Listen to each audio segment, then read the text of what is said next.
Everyone, I really hope you are doing great. आज हम लोग डिस्कस करेंगे एक दूसरा question of Hindu minority and guardianship act. ये क्वेश्चन है यूपी पीसीएसजे 2012 का। It says who are the natural guardians of a minor under the Hindu minority and guardianship act, और उनके पावर्स क्या है। क्या पूछा पहले कि नेचुरल गार्जियन कौन है और उनके पावर्स क्या है। Can the mother of a minor become first और equal guardian when the father is alive.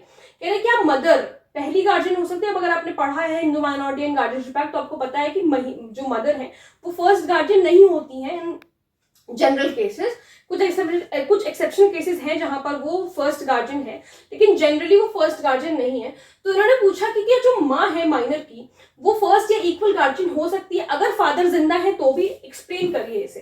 कह रहे the natural guardians of a minor under the Hindu minority and guardianship act। मैंने आधा लिखा है, आपको पूरा लिखना है अगर आपके पास टाइम है तो। अगर नहीं टाइम है, आखिरी क्वेश्चंस में अगर आप पहुंच रहे हो, नहीं ज्यादा टाइम बचा है तो आप शॉर्ट फॉर्म लिख सकते हो। कोशिश करो कि पहले जो है जब शुरू कर रहे हो पहले क्वेश्चन से, तो अगर आईपीसी लिखना है तो इंडियन पीनल कोड, बीएनएस लिखना है तो भारतीय न्याय संहिता, यही चीज पूरा मतलब आपको एक्ट का नाम लिखना होगा। तो कहाँ पर प्रोवाइड कर रखा है, section number 6 of the act में प्रोवाइड कर रखा है। जैसे क्या है विचार एज फॉलोज। पहला point, in the case of a boy और एन अनमैरिड गर्ल, पहले फादर होंगे उसके बाद मदर होंगी। In the case of an illegitimate boy और इलेजिटिमेट, तो पहले मदर होंगी फिर फादर होंगे, ठीक है। In case of a married girl husband होगा उसका। But the minor who has not completed the age of 5 years, the natural guardian shall ordinary be the mother. जिन्होंने 5 साल की उम्र जिस माइनर ने कंप्लीट नहीं करी है वो उनकी जो है वो मदर ही होंगी ऑर्डिनरी, ठीक है। फिर अब हमको पावर्स बतानी है। सो फर्दर ये तरीका होता है लिखने का कि मतलब आपका जो आंसर है अनकनेक्टेड ना लगे। यहाँ तो जगह नहीं थी मेरे कॉपी में तो इस वजह से मैंने यहाँ पर नहीं लिखा है, वैसे आप ऑब्वियसली यहीं से शुरू करोगे। और फर्दर क्यों लिखा, ताकि ये अनकनेक्टेड ना लगे, कनेक्टेड लगे कि हाँ इसके बाद हमने पावर्स बताई। तो further the powers of natural guardian are incorporated under section 8 of the act which are as follows. कहां पर दे रखी है, सेक्शन नंबर 8 में दे रखी है, हमने पहले वो बताया। फिर उसके बाद कहा the natural guardian of a Hindu minor has the power to do all acts. जो नेचुरल गार्जियन है हिंदू माइनर की, उनके पास पावर है कि वो सारे एक्ट्स कर सकते हैं जो कि नेसेसरी है या रीजनेबल है या प्रॉपर है माइनर के बेनिफिट के लिए, या फिर उनके प्रोटेक्शन, रियलाइजेशन और benefit of the minor state. Minor के खुद के यानी माइनर की बॉडी के बेनिफिट के लिए, प्रोटेक्शन के लिए जरूरी है, या फिर उसके स्टेट की जो भी कुछ उसकी प्रॉपर्टी वगैरह है उसके लिए जरूरी है। But the guardian can't bind the minor by a personal covenant. Covenant का मतलब कोई कंडीशन नहीं लगा सकता उस पर।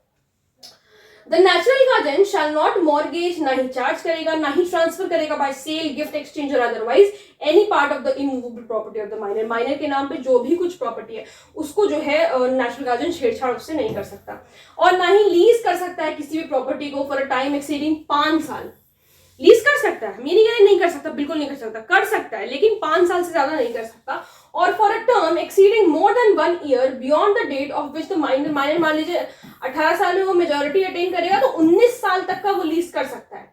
यही तो बताया ना, 1 year बियॉन्ड द डेट, यानी कि जब मेजोरिटी कंप्लीट करा उसके बाद 1 साल तक वो कर सकता है लीज, उसके बाद नहीं कर सकता।